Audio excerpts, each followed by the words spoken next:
pure conceptualité, vous pouvez dire comme vous voulez, en fait, il y a toujours à sentir. C'est-à-dire que, bien entendu, si je dis que 1 plus 1 égale 2, apparemment, il n'y a rien à sentir. Apparemment. Parce que là, je le dis comme une règle d'arithmétique. Bon, comme je suis déjà dans un rapport comme ça, opératoire. Bon. Mais peut-être que l'enfant,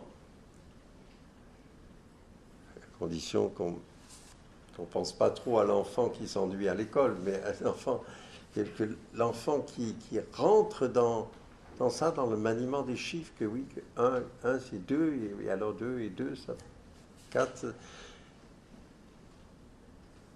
Il y a du plaisir là. Et là, si je dis l'enfant, c'est aussi peut-être qu'il n'y a jamais d'art, qui parle vraiment à un spectateur qui soit seulement un adulte.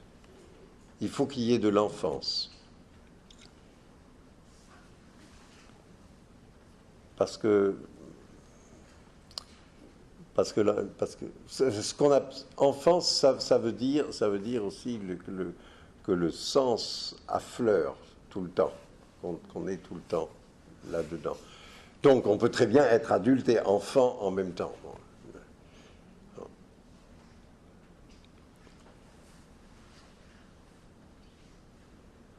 Mais voilà, c'est ça le sens sensible. Et je pense que c'est une des choses que très souvent on ignore de la philosophie.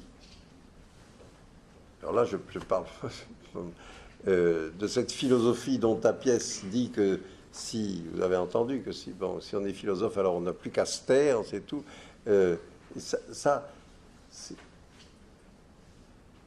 En fait, je veux dire, c'est une espèce d'image, justement,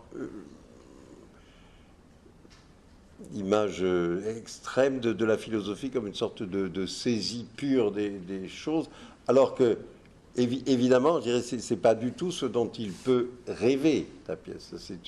Ou alors, au contraire, secrètement, il dit, ben, j'ai pas du tout envie d'être ça, hein, si ça consiste à se taire. Bon, je veux dire que ce qu'on ignore le plus souvent, c'est que les grands philosophes ne sont jamais dans l'abstraction. On dit que Platon, il invente les idées, que les idées qui sont les formes pures des choses qui seraient ailleurs. Mais non, les idées, idéa en grec, ça veut dire forme visible. Donc ce dont parle Platon, c'est d'une vision sensible, avec des yeux qui peut-être ne sont pas les yeux là, mais n'en sont pas moins sensibles pour autant.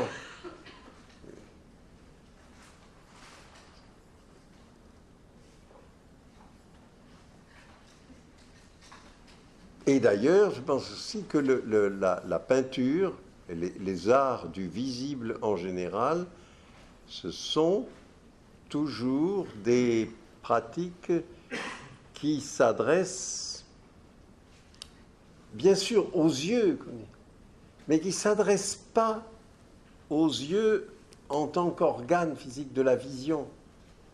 Bien sûr, ça passe par là, mais il s'agit d'autre chose dans la vision aussi. Par exemple, les yeux touchent. Et alors, ta pièce, justement, il va au-devant de ce toucher des yeux. Mais après, si de ta pièce, vous retournez à, mettons, pour faire un peu exprès, vous retournez à Raphaël, hein, peut-être que vous allez mieux toucher aussi ce qu'il y a chez Raphaël.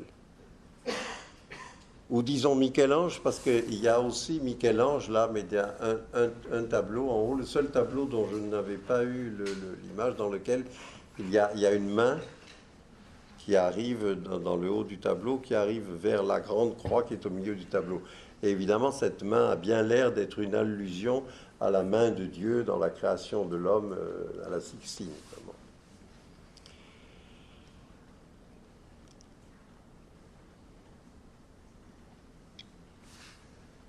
Voilà.